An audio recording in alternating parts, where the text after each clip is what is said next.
gosh. Welcome, everybody. Welcome. It's Tuesday, Promar Ahi USA Tuesday. And oh my gosh, I got my good buddy Michael Folks, as always, with me on Tuesdays. But today we have this man's been taking care of kids for an awful long time in this industry. And you know me and the kids, I love kids. So me and Michael Folks, we've been watching you for a long time, Mike Lum. You've been a part of our lives. We don't even think we can remember how long you've been a part of our lives. It's pretty much, when did you meet Mike? My whole life. It does seem like that. Yeah. It does, doesn't it? My gosh, you've been in this thing just like me and Michael for your whole life. So why don't you just kind of give our folks, or Michael, if you want to take this away and ask Mike Lum, let us know how because you're so involved in this industry. Like everywhere I go, it's like Kevin Bacon, the sixth separation of Kevin Bacon. It's Mike Lum. You go to ICAST, Mike Lum. You go to Pacific Coast Sport Fishing, Mike Lum. You go down to San Diego, Rollo's kids, Mike Lum. Everywhere we go, you're always out. Everyone knows you. You're always there before we get there. You're always there after we leave. It's pretty amazing. Well, thanks for all that. I honestly, to go back to how you started, I really, it's hard to remember how this all began. You know, my passion for fishing goes back to when I was just a little boy, and when I was 8 years old, had a tragedy happen in our family where my father passed away at 8 when I was only 8, and through nothing more than just the grace of God. A gentleman moved in across the street from where we lived, and he was a young father with 2 baby boys, construction worker that loved to fish. And so he quickly got to know me. I got to know him, and he started taking me fishing originally out of Redondo Beach. That was the first time I ever went ocean fishing, was out of Redondo Beach, out on the barges. There were a couple of different barges they had out there, but he introduced me to saltwater fishing that way, and I was barely 10 years old when that happened, and I have never lived any world that was outside of fishing ever since, whether it be what I love to do in my spare time to what I've done always for my profession. Fishing has always been part of it, so I wouldn't change a thing if I could. So it's talking about most of the people watching the show today, they're not our age. They're a little younger generation. A lot of new people got into this thing in the last 20 years, but Michael and I, we understand the barge thing, but explain to people, because you would get dropped off as a little kid on the barge and they would babysit you all day. You'd be there all day when you're little. Well, right? It was an amazing opportunity that at the time, of course, when you're a little kid, you don't realize it. And as you get older and you think about it, and you think of in today's world, it just seems so foreign. Right. But Redondo Sport Fishing ran hourly boats out to these barges, and they would just pilot you out there, drop you off. And on those barges, you had live bait, you had a galley. I really don't know how many people would fit on those barges, but it was a lot. There were days on the weekend when there was, 150 people, I think. I think that's right. Yep. It seemed like it anyway. But then there were other times during the summer where I'm gonna just call him Ron Jensen was the gentleman that became my surrogate dad, and he worked in Palos Verdes back in those days. That area was still being built, and so he would after he took me out a few times himself, then I got to kind of know what was going on. He would drop me off during the summer when I wasn't in school, and at 8 o'clock in the morning, I'd get on the pilot boat to go out to the barge, and I'd spend the whole day out there. And he only had one rule, and that was at 4 o'clock, I better be back at that landing parking lot for him to pick me up on his way home, because he told me if I ever missed that boat it'd be the only time, or it'd be the last time that I ever had the opportunity. So I sometimes came in an hour early just to make sure that I didn't mess up and miss that, because I would have died if I couldn't have gone out and spent time out on the water. And I learned how to fish out there. These boats had, they were anchored, permanently anchored off of a place called Redondo Canyon. So you had access to fish that you just wouldn't think of being that close to shore. We'd catch bonita and yellowtail. Occasionally you'd get a bluefin tuna, and of course all the different sharks and bottom fish. And it was just a wonderful fishery that lasted for many, many years. And I think introduced a lot of people to the magic of going saltwater fishing. And I really miss those opportunities today to introduce people to fishing. So for people that didn't get to experience that, they still hear about it, but they were great. And you could fish them 24 hours a day. They didn't close. The only time they closed was in the winter when the storms were going to move in, and they would pull them off of anchorage and move them someplace safer. But in the summer, when the weather was decent, you could stay out there 24 hours a day. Yeah, it's just hard to imagine today, thinking as a younger person, that there was a place where you would drop your children off on your, like you just said, the guy would drop you off on his way to work, and you didn't even have to think about us. We were taken care of all day on the barge. You got a burger, you got candy bar, you got a soda, and when did you get them? Whenever you felt like eating them, that's what you got to have. At least that's for me. I got to have a hamburger, a candy bar, and a Coke. That's what my dad told all the guys. That's all he gets. That's it. Because in the very beginning, I'll be honest, Mike, they would give me everything I want. I would eat candy until I would puke at 7 or 8 years old, but you're on the boat all day long and nobody even thinks about you, right? You're just there on the barge all day. No one thinks about you and you're in charge. So you get yourself off that barge in a timely manner so you don't miss the car. Can you imagine children today? You got to be in the parking lot at X amount of time, and you're in that parking lot every flipping day because you don't want to miss your opportunity, right? That's exactly right, Dave. And along with learning how to fish, learning how to cast, learning how to tie knots, learning of the different species of fish, learning all this stuff that you learned out there, not because you were really trying to learn anything, you were just fishing. And the rest of it just came with it. I remember to this day, I remember the first time I saw a bluefin tuna. We used to catch a lot of bonita, and these bonita would be anywhere from, I guess, 3 to 6, 8, 7 pounds. Well, this one day, I see the world's biggest bonita laying on the deck, and I realized that it looks different. And the guy said, "No, that's not a bonita. It's a bluefin tuna." That was the first time I ever saw a bluefin tuna. It was probably about 15 pounds, but it was not uncommon to see bluefin tuna and yellowtail and barracuda and all the pelagic fish that we go out and seek today, that you could catch from an anchored boat off of Redondo Canyon very consistently. That is amazing. Yeah. That's so amazing. Cool. Right, Michael Folks? Oh, it's so cool. It's so cool. The white sea bass, yellowtail come in. It just, it's like you said, David, you're on that boat as a 10-year-old. Nobody even pays attention to you. You're on your own. It's your own little world.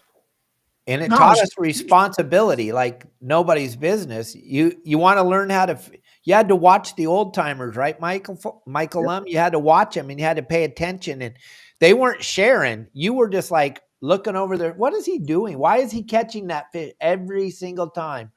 And you watch, and he's fingering the spool and he's doing all this weird stuff. And you're like, wow, this is pretty cool. And you're 10. You're 10 and you're figuring this out. We don't let kids figure nothing out anymore. No, we really don't. And I learned to cast a bait casting reel out on the barge.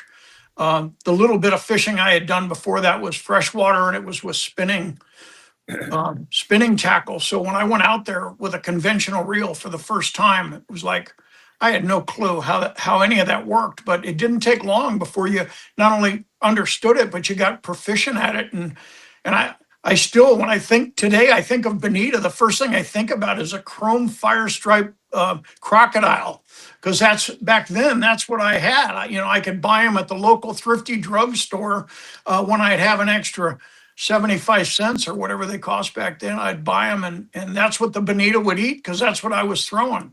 So I caught hundreds of them, I'm sure, over those years. Yeah. Always on the same lure. I never changed it. You never went to a bone jig, huh? I didn't have one. I'd never seen one. And the next thing I remember, aside from a chrome crocodile, was a spoofer jig, which I didn't own. I think eventually someone gave me one, and I fished it until I lost it. But honestly, I couldn't fish it as well as I could a crocodile, so I just kind of stuck with that. I think I've got one here. Yeah, the old feathers too. The feathers, those guys were so proficient with the feathers. When those barracuda would show up, those guys were all over it. Oh, look at that. Yep, it's an old spoofer. There you go. Yeah, in the bag still. Yeah, that's pretty awesome, actually. That was cool. Made by I believe the man's name was Johnny Perkins that made those. Yep. And boy, to have one still in the bag, that's amazing. Isn't that cool? That's like going back in time right there. Yes, sir. When you go in Michael's closet or garage, it is going back in time. It's just an amazing experience there. And Yeah. then, something that seems appropriate. We're talking about kids, and this is a statistic that is well documented, but I just find it amazing that the American Sport Fishing Association has repeatedly given out this statistic that 80% of adult anglers today started fishing before the age of 12. Now, if you just think about that, you think about the people we know, and we think about, thousands of people that go fishing every day, up and down the state of California. And you think if that statistic is accurate, 80% of those people fish for the first time before the age of 12. And that seems hard to believe, but when you start asking friends and acquaintances, hey, by the way, when did you start fishing? It actually seems like a pretty accurate number, because almost everybody that you talk to says, oh, my grandfather took me, or my dad took me, or my neighbor took me, or whatever. And it was always before the age of 12. I think that's really an interesting number. And I think it really speaks to why it's so important today to let these kids get at least introduced to being out on the ocean and to experiencing all the work that we do with the Friends of Rollo. We've taken over 150,000 kids on their first ocean fishing trip. And the vast majority probably didn't turn around and get back on a boat, but I'll assure you that all of them have a memory and a hands-on understanding of what being on the ocean is, and what seeing some of the mammals and of course all the birds and all the sea life that is out there that they would never have been introduced to if it wasn't for the opportunity to go out on a boat for the first time. And we have a very unique opportunity here in Southern California, because we have landings up and down the coast. We have deep water close to shore that allows us to have access to the mammals and the fish and the bait and all the other stuff within a half-day range almost always. And that's something that we don't give enough thought to, is how rare and how special it is to be able to put somebody on a boat for a short period of time and let them have access to the quality of fishing that we have, and at the same time get to see the dolphin and get to see the whales and different things on a regular basis. yeah, absolutely. It's absolutely amazing that more people don't take advantage of it. And these kids that are stuck in the house playing video games every day, and the people are all out there complaining about it. But the unique thing is when the kids come down to the harbor or somewhere to fish, there's actually people down there, we call them Karens, that are, don't you fish on my dock? Don't you fish here? Don't you fish there? It's crazy that people are complaining about the kids, and then when they're out there doing it, they're complaining about them out there doing it. I don't get it. Something, and this is just an observation that I've made over the years. back when we were all kids, you were exposed. Dave, you're the exception because you were like born into sport fishing. But the rest of us that weren't, we got exposed to fishing on a regular basis at drugstores, at sporting goods stores, at department stores. Everywhere you went, whether it's a Sears or a J.C. Penney's or a Montgomery Ward's, for anybody that remembers that, there was fishing tackle everywhere you went.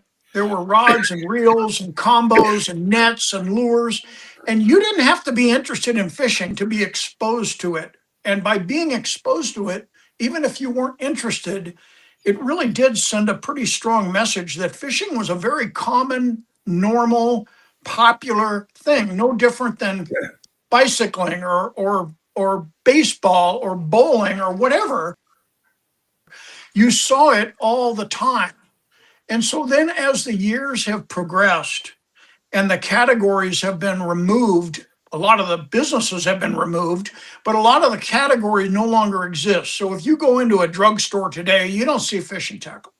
You go into a department store, you don't see fishing tackle.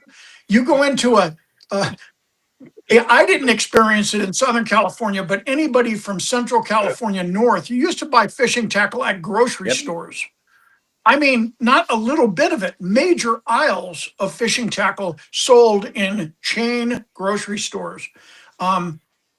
We had a chain down here in Southern California called Gemco. That was a very popular department store, and a lot of people remember that they had wonderful sporting good departments, lots of fishing. And the reason I'm bringing this up is because that Karen that is yelling at the kids, "Don't fish on my dock," doesn't realize that fishing at one point was a very common, normal thing to do. No different than seeing a kid ride a skateboard or a bicycle. You didn't think anything of it. It's just what kids did. Well, we don't have that opportunity now. So as adults, I can't tell you how often I pull up to a gas station at 5, 6 o'clock in the morning and put gas in my truck or in the boat and have somebody say, "Are you going fishing?" It's like, yeah. Well, where do you go fishing? They have no idea. They don't know that we even have fish. They don't know that anybody here fishes. Well, that couldn't have happened 30 years ago because everywhere you look, there was fishing stuff.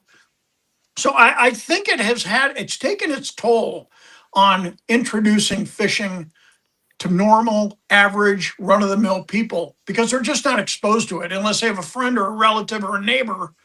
They don't see it. It's not in the Thursday sports section of the local newspapers anymore, right? We don't have newspapers, basically. But Thursday morning sports sections used to always have very in-depth articles about local fishing and hunting activities. That's long, long gone.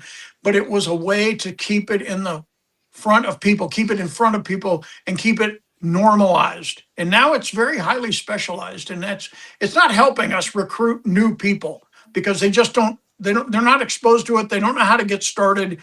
And like I said, they really need to rely on friends and neighbors, and that isn't always as easy as it once was either. Right. Really good points. You think about how me and you and Michael, we've only been in this for just a short amount of time compared to the history of sport fishing, which Michael's 12-part docuseries is all about. And you can trace it back, well, Michael, back to the beginning of time, but the United States of America, my gosh, we got so much knowledge from Michael's film. I don't know if you've heard this one, Mike Lum, but this is kind of something I think you can take with you as you go out in the world today too. Do you know that the Declaration of Independence, do you know about that? That it was, Michael, go ahead, tell them. You got it down, David. When we were doing our research on the film, we came across this little place called the Schuylkill Fishing Club, which was formed in, 1738, 1736, along the shores of the Schuylkill River in a place that's now called Philadelphia. So they had this little fishing club that these guys put together so they could meet and talk about fly fishing.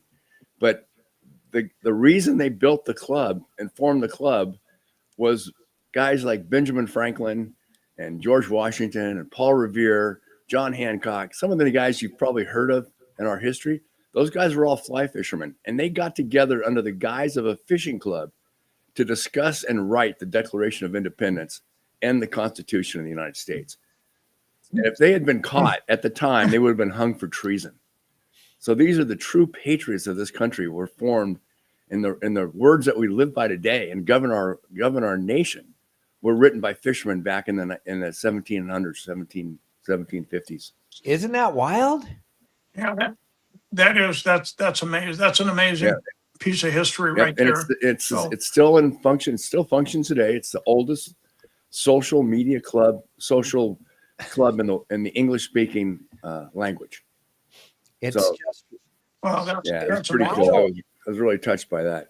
Oh, me too. George Washington used to have a little a canister, a little tin can that he would take to battle with him with fishing gear in it.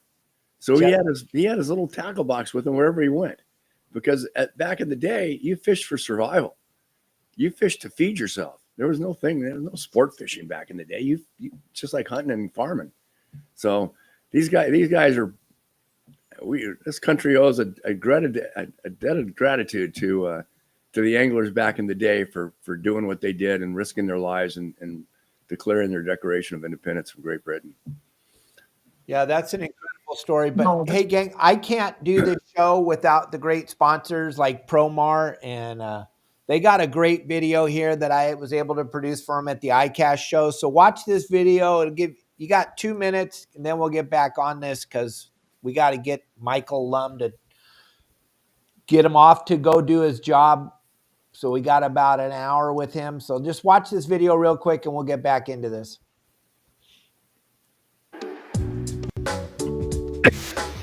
This is the Promar Ahi booth. Now, last night at the new product showcase, I looked at some of the lures, and the nicest lure that I saw on the shelf was the Ahi Ikara. So they have their new Ikara line of jigs. These things are absolutely incredible. I'm gonna show you them up close, but we're gonna talk to Dave here. Dave's gonna run us through the new lures from Promar Ahi and tell us what the features are on the lures. So now you corrected me and said these were slow pitch jigs? Yeah, they're slow pitch jigging is the new thing in the fishing industry. Everybody's doing the slow pitch thing. They're making rods for it and everything. So we came out with the Ikara line of slow pitch jigs. And the way that the fish react to them is absolutely incredible. Like you were mentioning to me, you could tell that they went to everything right. The hooks are perfectly weighted. Every part of the lure is weighted so that it flutters when it falls, and it looks just like a wounded bait fish. And it causes an unbelievable reaction bite.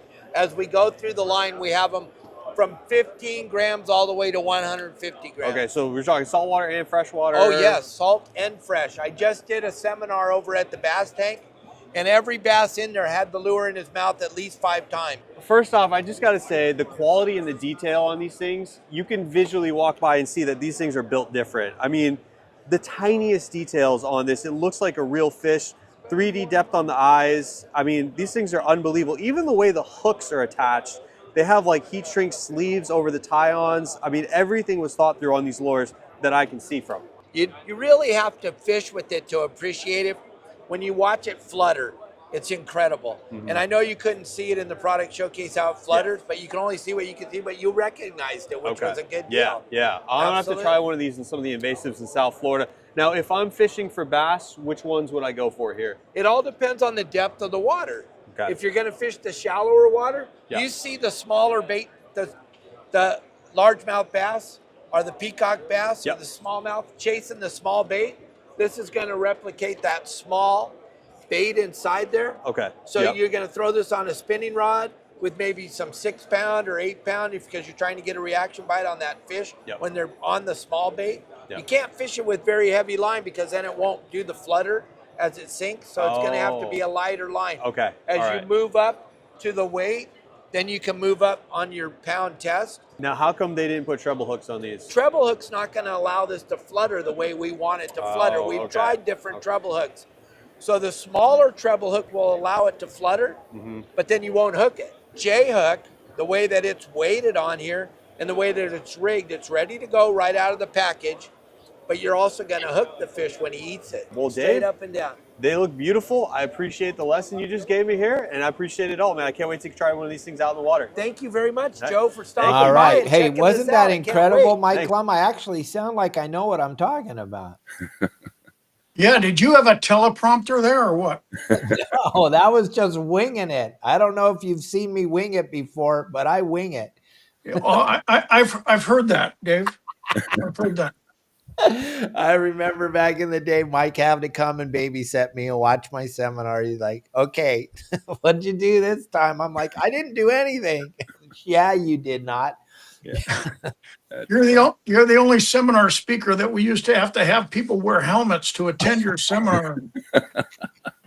Yeah, absolutely crazy. Hey, look at this video, Mike. Do you remember making this video with Michael Folks? Check this thing out. Welcome to Inside Sport Fishing. I'm Michael Folks, and thanks so much for joining us today as we take a look back in time, 30 plus years to the very first Inside Sport Fishing episodes that were known as Fish On. These shows were shot up at San Simeon with George Valenzuela. We're going to pretty much bring these shows to you intact. Here's a look back in time, Inside Sport Fishing circa 1990.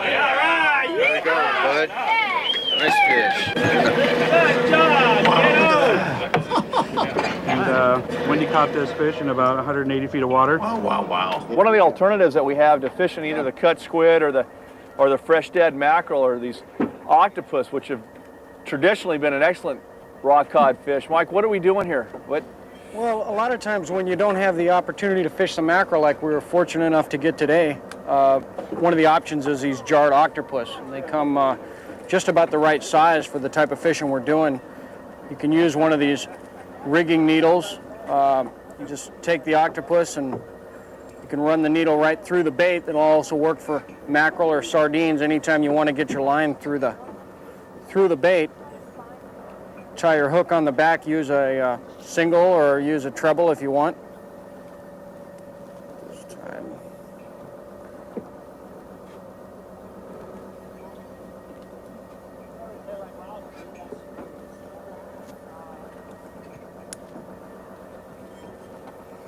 and that'll allow you to slide the line right up into the body of the octopus here. Leaves a hook right there.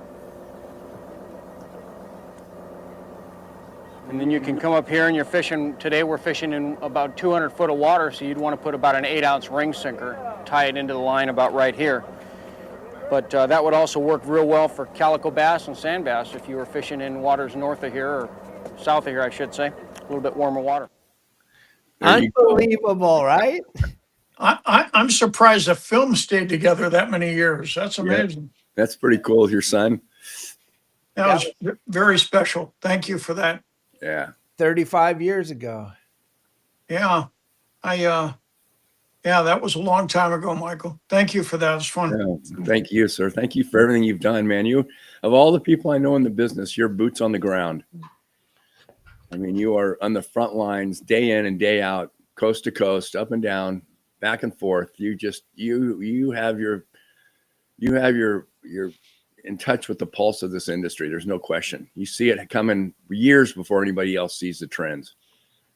I appreciate you saying that. You know, I've had the good fortune of spending my entire life in the sport fishing community, and I've done a lot of different things, and I have traveled a lot, and I've got to fish in a lot of cool places and all that. But the bottom line is, I'm still as excited about fishing as I always have been. So it must be some kind of brain disorder or something, because it doesn't ever go away. So no, it's and it's a gift that just keeps on giving for life. you got involved with something that's super special. I talked about it a little bit in the beginning of the show, Michael, but Rollo's Kids at Sea is one of the most unbelievable organizations. And Rollo Hines was a great human being and really wanted to give back to the industry. And then you and Frank Lepresti decided to put something else together here. And why don't we talk about that for a few minutes? Because I don't think too many people really, not enough people know. I know that. Well, yes, thank you, Dave, for the opportunity. Friends of Rollo is a nonprofit organization that was formed in 1999 after Rollo's death. And it was really a group of friends, literally, that just didn't want to let his memory go. And so Frank spearheaded it. Frank Lepresti spearheaded it with several close friends of Rollo, and a handful of people literally got this idea to raise money to take kids on their first ocean fishing trip. And at the time, I was not at all aware of that, or, obviously I was aware that Rollo had passed away, but I wasn't involved in the creation of this organization until after it was already up and running. And at that point, as good of a cause as I thought it was, I really kind of felt like it would be somewhat short-lived. I figured if we got several years out of it, that it would be great. A bunch of kids would get to go fishing. Well, here we are 26 years later, and the organization has continued to evolve and grow. And some of the original founding members that got it going, some are no longer with us. One that did a lot of the heavy lifting was John Rowe. And John Rowe single-handedly did the work of several people. And he did it because he was a very close friend of Rollo, but he was also a passionate advocate for taking kids fishing. And so John did that until he got ill and passed away. And by then there were several others of us that had kind of joined in and started helping and doing what we could to make the program bigger. And I remember giving John Rowe some ideas one day, and I remember saying to him, John, what you guys ought to do, and he interrupted me and he said, hey, how about this? How about you quit telling me what we ought to do and you do it? And I said, that's a very valid point. So I got more actively involved at that point. And throughout all the years that I was involved with the Fred Hall shows, it was a perfect match to be able to help and to perpetuate and grow the Rollo program, because I already had access to hundreds of exhibitors. And while I had them on the phone talking about the show, it just made it really easy to say, hey, what about this? And surprisingly, and really much gratitude to those companies that really stepped up and said, whatever you need, we're going to do it. And today it's as strong and as big as it ever has been. And a lot of years have ticked by, but to exceed 150,000 kids, if you just try to wrap your mind around that is an amazing accomplishment that this team of people over all these years has done. And I had the good fortune about a year and a half ago, I got invited to go back and speak to the United States Congress on behalf of the Rollo fishing program, kids fishing program. And so I was able to talk to a subcommittee of legislators with the hopes of getting them interested in funding some of the stuff that we do. And we're still working on that. It hasn't totally been pushed by the wayside. It hasn't come to fruition yet, but I believe at some point it will. But one thing that came up about it was, we want to replicate what you guys do in other parts of the country. And although I fully understand the desire, logistically, it's nearly impossible. And it's not a money issue. I mentioned earlier about the special circumstances we have of having deep water near shore and many landings and boats available year round to go fishing. Well, that doesn't exist in other coastal areas around this country. You either have no fishing, you have no charter boat fishing, or you have inclement weather for a lot of the year, or in the case of Florida, you got to run a long distance to get to the deeper water. So our deeper water gives us access to bait, which then gives us access to fish, which then gives us access to all of the mammals that live there. And it creates an environment where you can put a child on a boat in the morning at 8 o'clock, take them out, let them fish, let them explore, let them see and experience all of this, and have them back at the dock at 2 o'clock.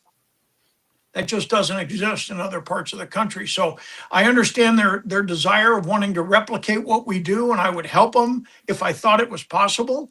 But there's not that much coastline in the United States that has the tools we need to make this work.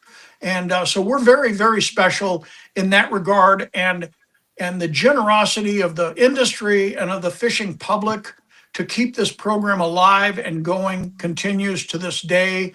A lot of the events that we do, we just simply couldn't do if the public wasn't there helping us. And sometimes some of the ideas we come up with may seem a little out of the ordinary, a little strange, but honestly, people continue to donate their money, and they know that the cost of taking these kids out keeps going up. It wasn't too many years ago, and we were averaging about $35 per kid, and now that number is $75 per kid, and yet we're still trying to maintain the numbers. Well, there's only one way we can do that, and it's to raise more money. Unfortunately, we've never unlocked the corporate grant mystery. We've never been able to get a large corporation to grant us large sums of money that would help us. So we do everything at a grassroots level. We do everything at a $20 or $50 or $100 donation at a time, and it continues to work. And as long as we have the money, we'll continue to take more kids fishing. And that's, it's not just about taking kids fishing. It's about letting them understand more about the ocean, more about the marine life, more about the environment.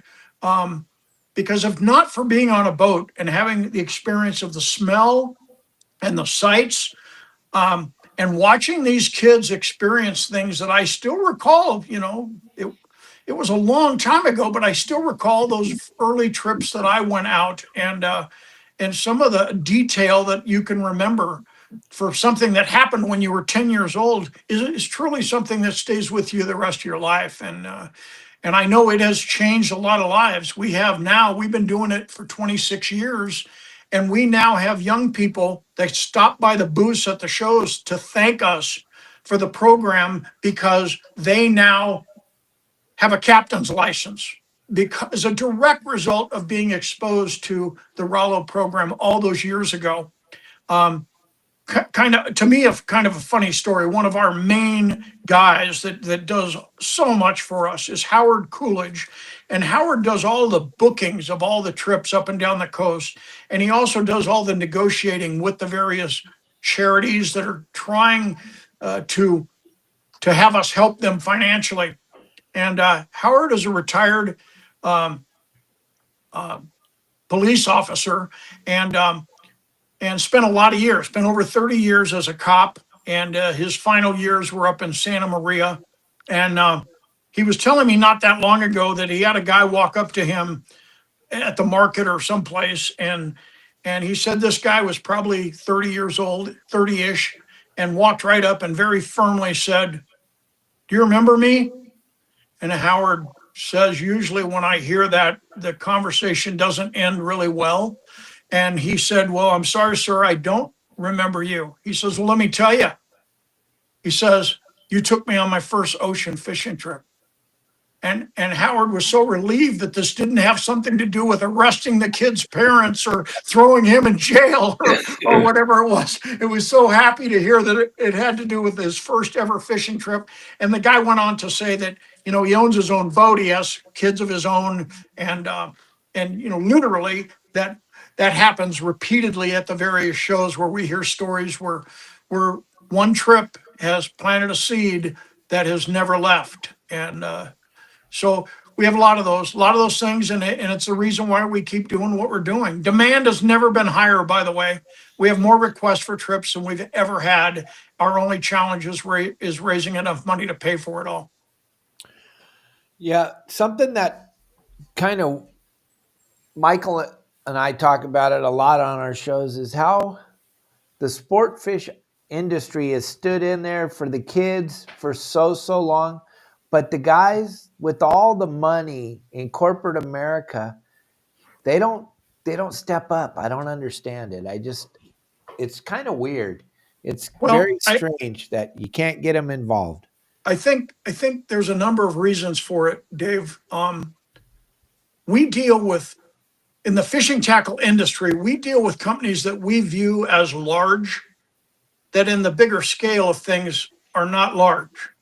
And so they have expenses and cost in doing and running their businesses that probably doesn't leave a lot of extra on the table. You know, you don't typically hear about somebody working for a fishing tackle manufacturer that is exceedingly wealthy because of his annual bonus program or Yeah.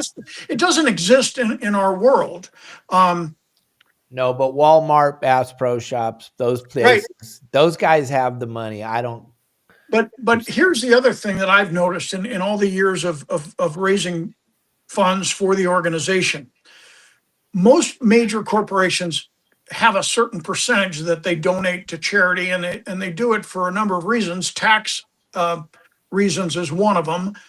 PR is another one, and you know, it could be the personal beliefs of the upper management of those corporations as well.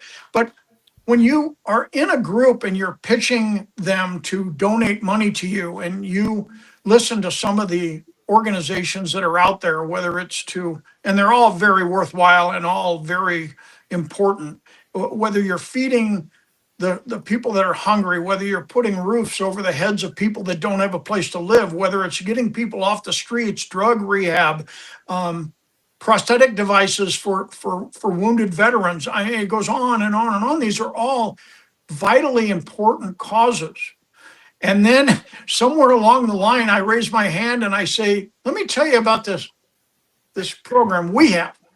We take kids that have never been on the ocean on a boat for the very first time to experience marine life and fishing for the first time.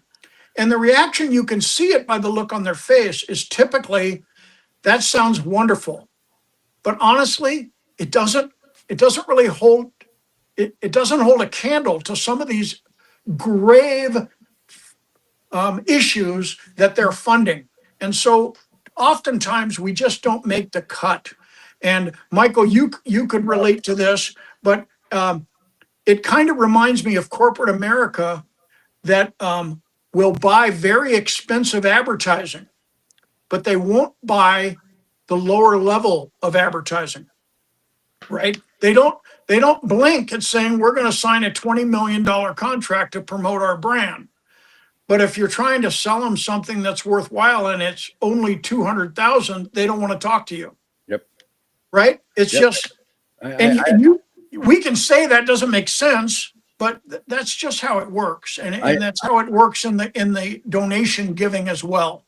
And like I said, we've been trying it for a long, long time, and we've tried a lot of different angles, and a lot of times we don't have, we're not a organization that has a staff of full-time people. We don't have an office. We don't have a receptionist. We don't have any of that stuff.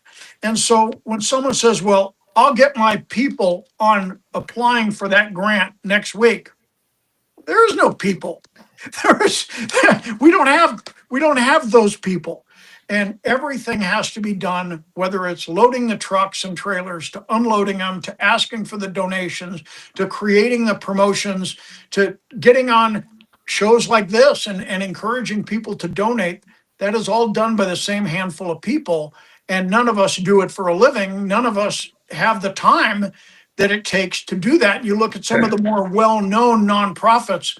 Well, I mean, honestly, I think if you ever look to see what a percentage ever makes it down to the cause, you'd be troubled by that. You'd say, why am I giving you all this money when only 10% of it or 15% of it's making it to the cause?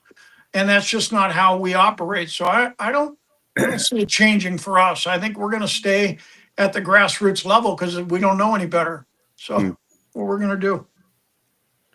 Yep. Well, there's some people watching our show that might be able to donate a little more than most. So we'll hope and pray that that's the case.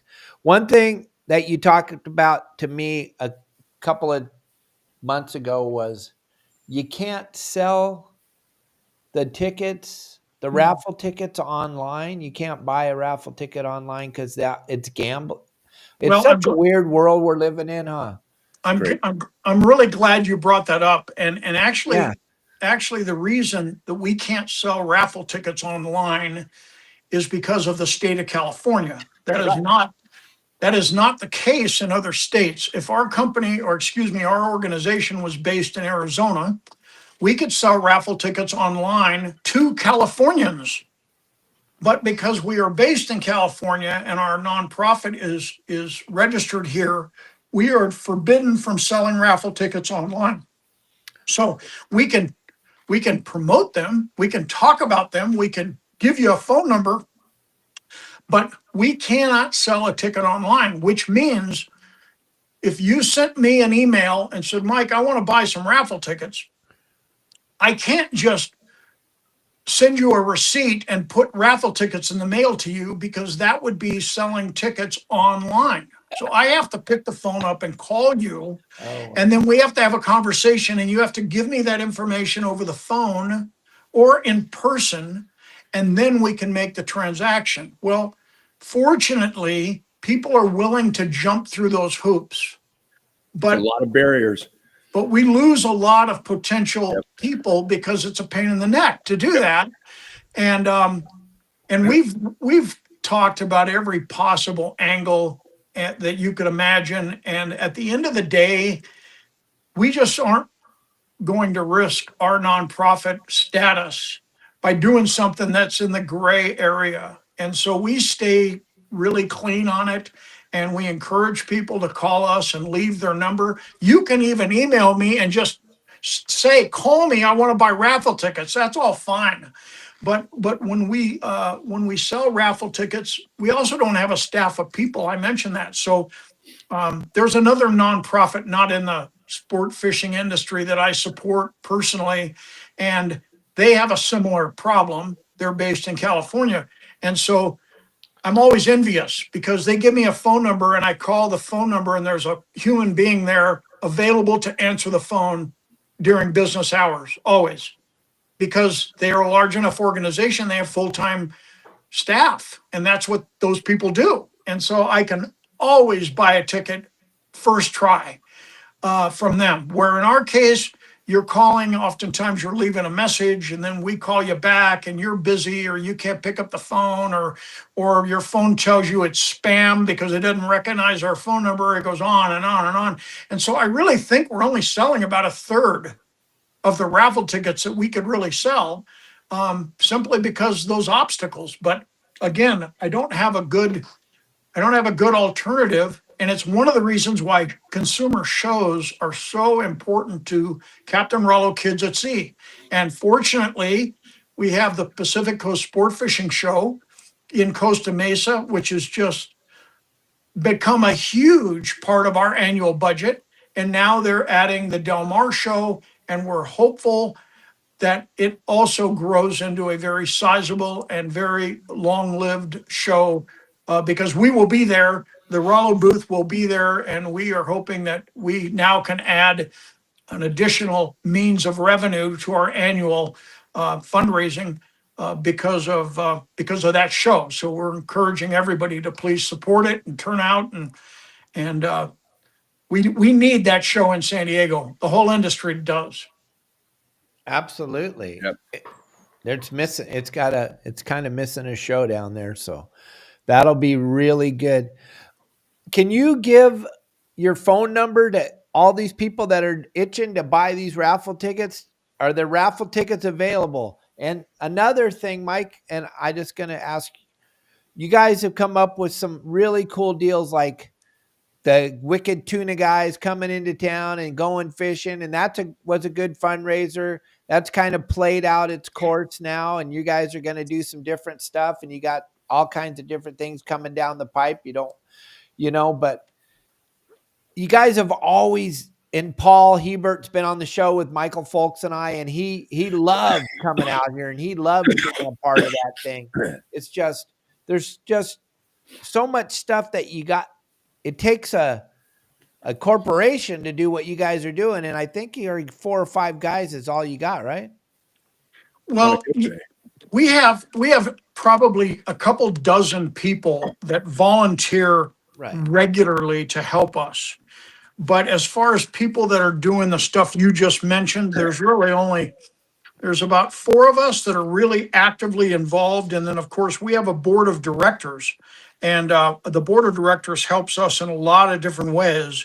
But typically, most of them don't really have the ability to get involved at this level. Like, you're not showing up at your house to help you load the trailer. I got to reach for something. Excuse me 1 second. Yeah, go ahead. You're feeling crappy, huh, Michael? Oh, I got a bad cold. Oh, boy. Well, thanks for being with us today. Well, thanks for having me. Always. So you asked for a phone number, and what we ended up doing recently was we actually we were using our personal cell phones, but we were finding that I don't mind giving out my cell phone number, but the problem is 80% of the day I'm on my cell phone. Like right this moment, my cell phone is the camera that I'm looking into, right? So I can't reach in there and get you this number.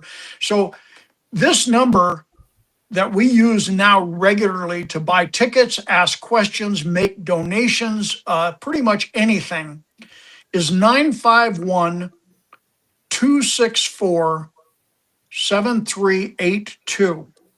So that's 951-264-7382.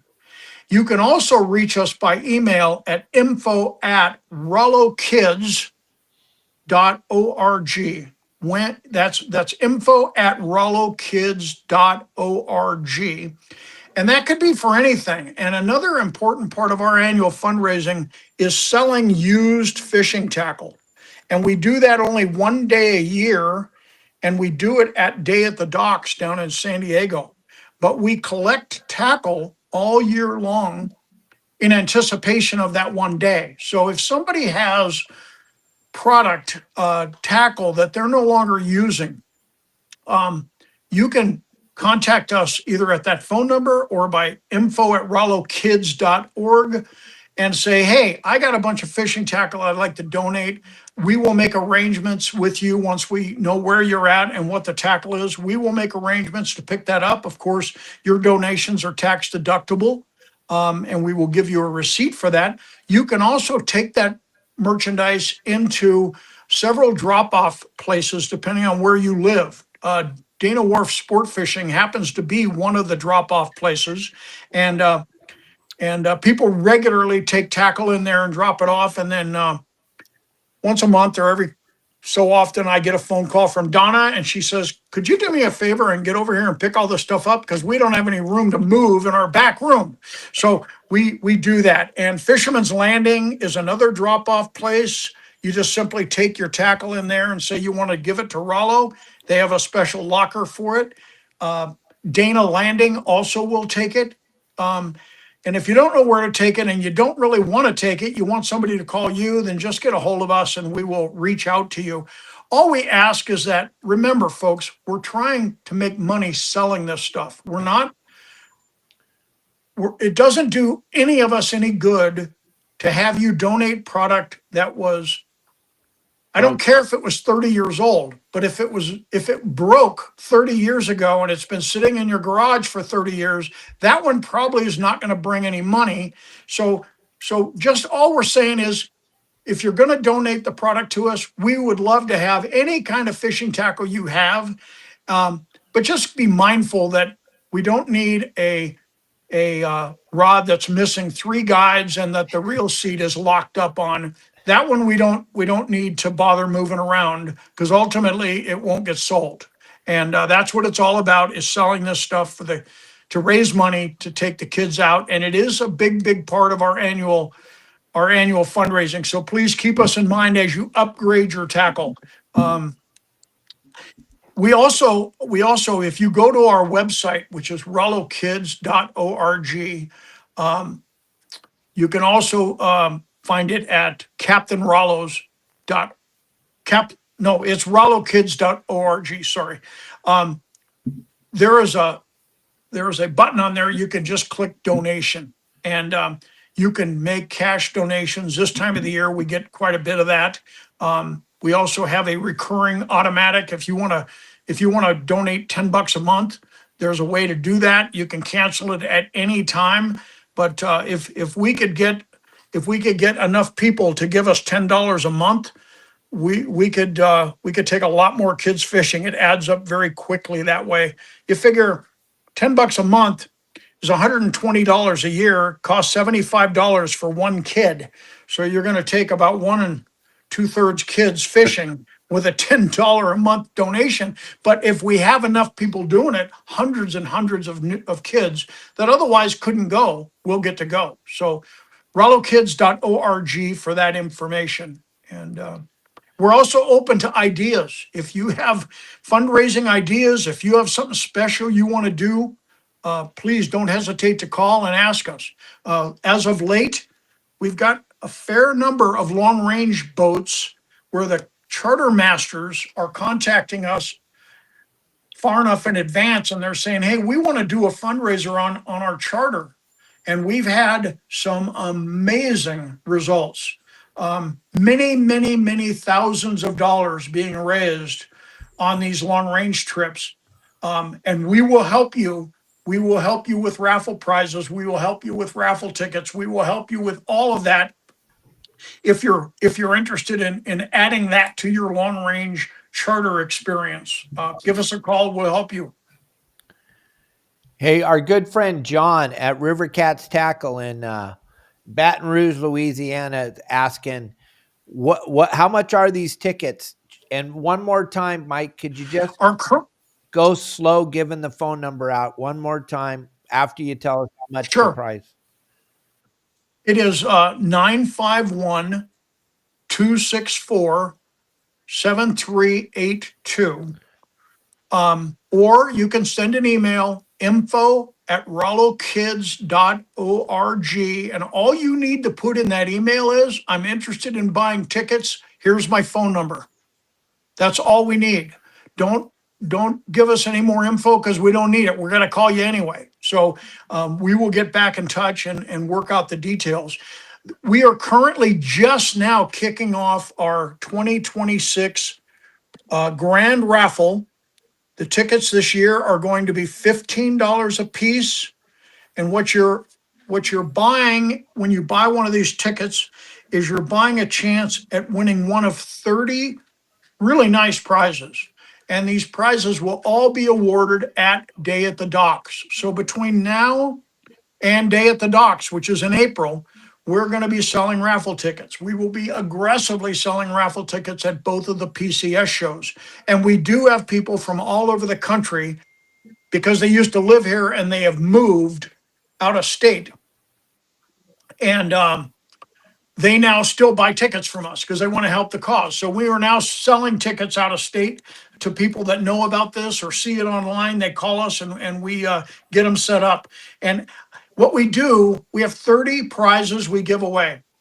What we call the top 10 are sometimes the 10 most specialized prizes. And what we do when the day comes that we draw the first 10 tickets in order, and we keep track of the order. Then on the 11th item, and in this particular case, the 11th item for next year is a $500 gift card to Dana Landing. And so when we get to the 11th person, we're going to say, okay, we're going to give away a $500 gift card. We draw that person's name. They obviously don't have to be present to win. And then we go on to the 12th and the 13th, all the way down to 30. When we're done with that, we contact the top 10 in order. The first guy, the first ticket drawn, has his choice of any of the top 10 prizes. Wow. So just to give you a for instance, the top 10 prizes for the raffle that we are selling now, these are the tickets. The top 10 prizes are a $1,250 gift card for any trip on the Shogun. We're going to give a 5-day trip on the Royal Polaris. Jeez. We're going to give away a $1,250 Polaris Supreme gift card. We're going to give away a $1,000 Nordstrom's gift card. We're going to give away a 3-day trip on the American Angler. We're giving away a New Mexico elk hunt. We're giving away a trip for 2 with Benny Florentino. We're giving away a set of Bubba Blade kitchen knives, which I didn't realize they even made kitchen knives, but here's a whole set of them. Number 9 is going to be an Okuma Fishing reel, and number 10 is going to be a trip on Liberty Sportfishing for 2. So the very first person gets to pick what he wants. Then we call the second guy, the third guy, the fourth guy. It's rather time consuming, but that way we make sure that we don't end up giving a trip to somebody that can't go, doesn't want to go, is already booked or whatever. So that's how it all works. $15 gets you into all of those drawings. And you can buy those tickets by calling 951-264-7382. And more than likely, Tim Baker will be the person that calls you back, and he will get you set up with however many raffle tickets you want to buy. And we have people that buy them often. They buy them now, they buy them at the PCS show, they buy them at the next event. We do different promotions and different things along the months of selling tickets, whatever we can come up with. We've done some crazy stuff to sell raffle tickets, but we like doing it, and we like it when the guys take advantage and say, I'm going to ultimately buy $500 worth of raffle tickets, but I'm only going to buy $100 today, and I'll buy $100 next month. Buy $100. Makes it easy for them, easier for them, and honestly, it all goes in the same account, and just as many kids go fishing. So whatever makes it easy for you, and we're here to help you. All right. That sounds excellent. Gave a plenty of information. John over there at River Cats Tackle, now you know. And the rest of us, those of you that know, and now the rest of us know.